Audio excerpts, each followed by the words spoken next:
Hi everyone, it's La Haitian Atheist here, and I'm so sorry that I did not upload a video last week. I was sick, but I'm feeling a lot better. I really have no idea what I came down with, but it wasn't COVID. It showed up as negative. I did take the test, negative, so I'm really glad to be back. And I want to thank, of course, my subscribers, people that like my video, people that watch my video, and the encouraging comments. I really do appreciate them. So I know that towards the end of my last video that I was going to talk about how it would look like if we had a black country that had more non-believers than believers. I'm talking about like landslide difference, right? And I'm still doing more research on that, so you're gonna have to bear with me on that. Perhaps that's going to be a video for next week, but yeah, I just want more information on that before I do make a video. However, today what I'm going to be talking about is how Christianity affects Haitian women, right? I wanted to talk about this because it had been on my mind for some time, and I want to talk about specifically Haitian women, right? Now, of course, there's going to be some things that women of all cultures and backgrounds, whether they're black or non-black, can relate to, but there are some nuances that I think are unique to Haitian women, so that's why I'm really going to be sticking with Haitian women. I want to do more research before I go ahead and I talk about, you know, pretty much like how Christianity affects also other cultures and other nationalities as well. So to give some background on what I'm going to be talking about, so I'm going to be talking about the three things, you know, the three major roles that Christianity plays when, you know, with upbringing with Haitian women. That's domestication, modesty, and sex, right? But to give some background on that, I do know, or suspect, right, it's more of an observation, that when it comes to talking about these topics, that depending on where in Haiti that your parents were raised really does play like a key role in how you're going to be raised when they come over here, right? Because it also plays a key role in how they're going to be interacting with people when they come over here. So for me, I do suspect, and I have observed, that people who were raised en dehors, so en dehors for me, right? Because I know that for my mom, en dehors to her it means anywhere outside of Port-au-Prince. For me, it means pretty much a place that's not like a big town or city. So I would not consider Jacmel en dehors. I don't consider Okap en dehors, right? As well as Port-au-Prince. So, you know, where my mom comes from, it's pretty small. Hardly any tourists there, if any. People don't necessarily move there. It's people that have been there for generations, right? So I consider that en dehors. So yeah. So, you know, depending on where your parents in Haiti are from, as I said, it's going to definitely affect how you're raised, right? And so, you know, we're talking about domestication. I guess, so what I mean by that is like the cooking, the cleaning, right? All of that, right? That goes into domestication and whatnot. And, you know, when I talk about modesty, I'm talking about dressing conservatively, of course, right? One thing that I think does, a nuance that I think does particularly relate, I guess, when it comes to Haitian women is anklets, right? So a lot of Haitian parents see anklets as something that, you know, prostitutes wear, or like, you know, something for like hoes, right? In Creole that would be bouzin. So that, you know, that's definitely part of it. And with pretty much with sex, you know, that sex is for marriage, pretty much talking about purity culture. virginity and whatnot. And so, I think that domestication with the cooking and cleaning, that it teaches girls that that's their path in life, right? To be wives and to be mothers, and this is what you need to do in order to be like a good wife, a good mother. These are these things, right? That with modesty, in order to be considered a godly woman, right? Woman of God, child of God, that, I'm not sure about other cultures, is why I said that I need to do more research, but I do know with Haitians, it involves like long skirts, right? So no pants for a lot, not everyone, but for a lot, no pants, long skirts. Like when you go to church, right? The attire is, you don't wear pants, you wear skirt or dress. It needs to be below the knee. Make sure that your shoulders are not exposed.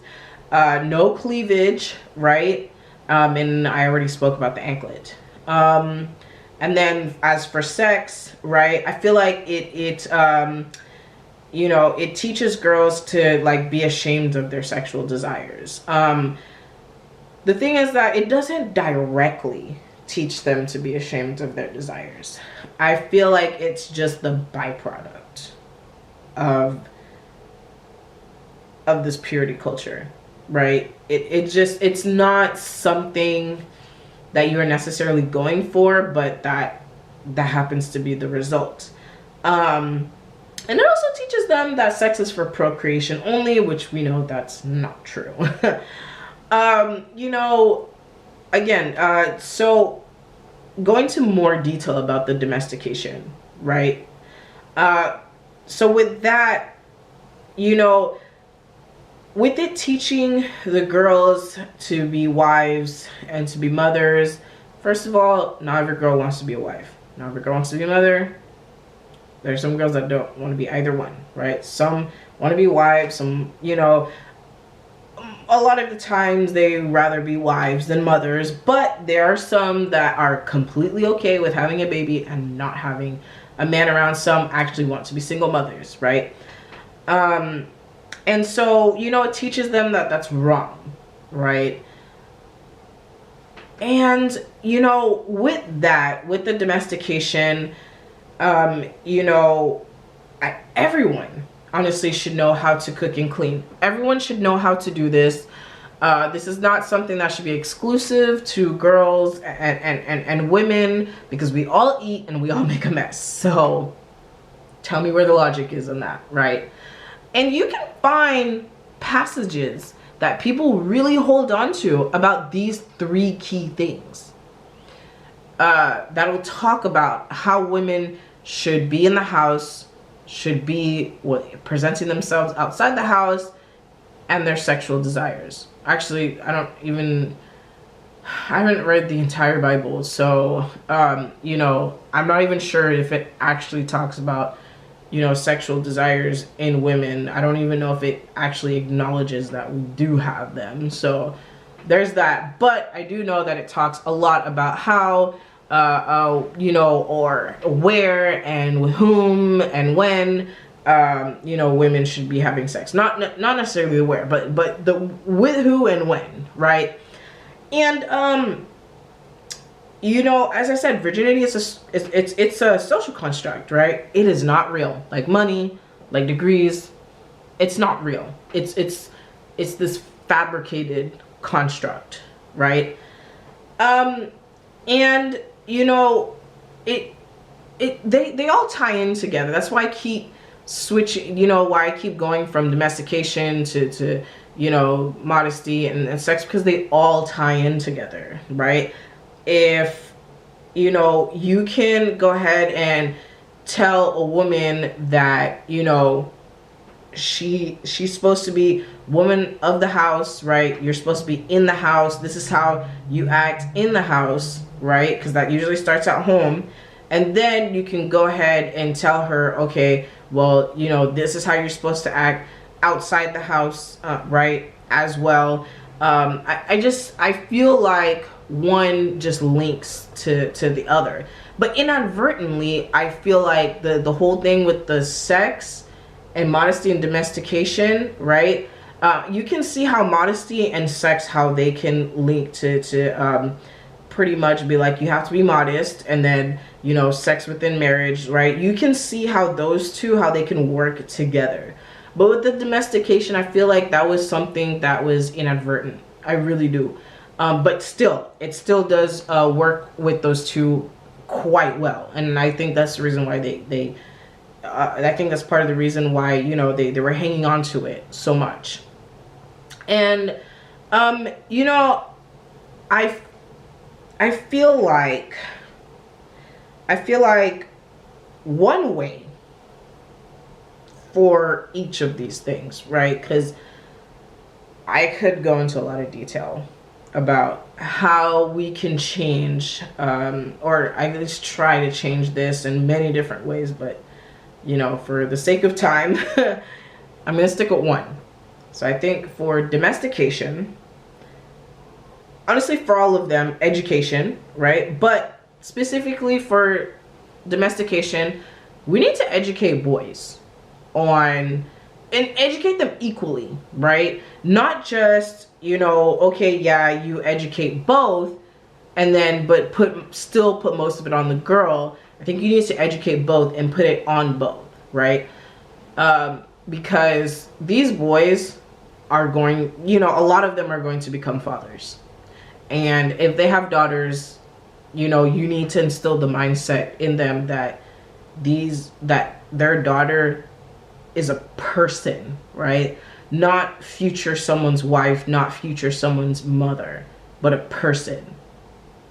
So I feel like educating your boys equally shows them that I need to cook and clean, she needs to cook and clean, right? Because we are people, not, you know, because of, oh, she's a girl. No, because you're people, right? So you see that with you cooking and cleaning, having the same responsibility as your sister, that it's because it's what you need to do in life.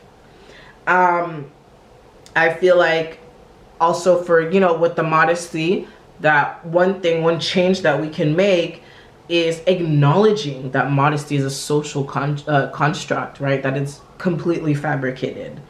That to educate that clothes did not come about because of modesty. Modesty is the byproduct of, you know, clothes, right? So it came clothes first and then modesty.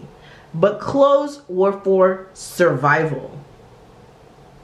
The byproduct happened to be, well, still survival, but, you know, the byproduct happened to be modesty when it came to, you know, whenever they invented, like, you know, clothing and whatnot.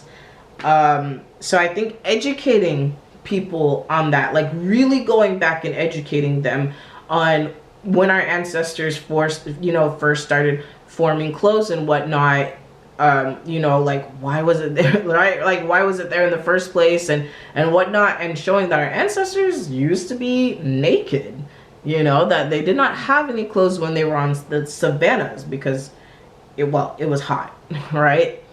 And, you know, educating people that when it comes to sex, that virginity is completely fabricated, as I aforementioned, and having comprehensive sex education, right?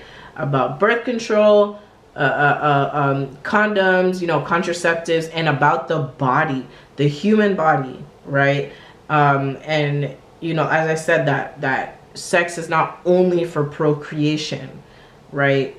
And teaching them about the whole construct of, you know, sex being special, sex being, you know, if you think that sex is special, that's fine. There's nothing wrong with that, right? As long as that's for you.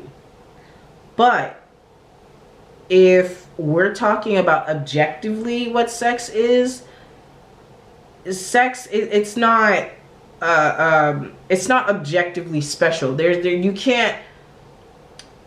You can't measure, right, how it's special over over, you know, something else like eating. Like, we don't say that eating is special, but it's just as natural to do as sex. So how do you quantify that sex is special but eating is not? Right? We have the desire to eat, we have the desire to have sex. Right? So, you know, so being educated on that, I think, you know, would definitely help, right? With if they were educated on that, and, you know, how they pretty much like how they are raising us, right? Then we wouldn't be raised to just, you know, to think that our body is for someone else in the future, or that you know, that the sexual desires, that they're bad, they're sin, right? As well as, you know, not having to cover up for the sake of we're saving our body for someone else instead of our body being ours. If you want to cover up, that's fine, right? But I think that it should be something that it's your choice because of whatever reason. Do you see what I'm saying? That does not stem from shame. That doesn't stem from a negative place. But it's just because that is your choice of fashion or whatever it is. And, you know, with the cooking and the cleaning, right? I mean, I feel like I can't touch on these like enough, right? But with the cooking and the cleaning, as I said, educating boys, you know, letting them know that it's for everyone, right? You know, that you can cook and clean, right, as a woman, but that's not what's going to make you a good wife. That's not what's going to make you a good mother, right? Being able to just cook and clean. That, you know, in a relationship, you know, there's more to it. That being a good wife starts with being a good person, and that being a good husband, right, starts with being a good person, not just what you can do as a woman, right? And so, you know, just teaching us about in relationships, it's not just about what we can do for the person. You know, it's not just about like, you know, our body or our anything, any part of us being for someone else, right? That we need to be taught things for ourselves. We need to be taught things for ourselves, because it may happen in the future that we don't want a relationship, but you need to know how to cook and clean for yourself. You know, you need to not be ashamed of your body, right? And that, you know, to be educated on objectively what sex is, and then also to form your opinion subjectively what you want sex to be for yourself. So I think that's something that a lot of Haitian parents just lack awareness in, and I think that's what we you know, what I wish that Haitian parents knew, right? So that, you know, we wouldn't have these feelings, that they wouldn't have affected us so negatively, you know, in regards to how we view relationships and how we view ourselves and how we view ourselves in the world. So, yeah, I think I think I've talked about this subject enough. And, you know, actually, I was thinking that perhaps in my next video, or after the next, because I'm pretty sure I want the next video to be about the what I was talking about in the beginning with the, you know, the countries and you know, believers versus non-believers. Do you guys think that I should do a video in only Creole? I was thinking about it. So you guys let me know in the comments what you think, and if I should do one, what should the topic be about? So go ahead and let me know. Of course, like, subscribe, comment, all right? And I will see you guys next time.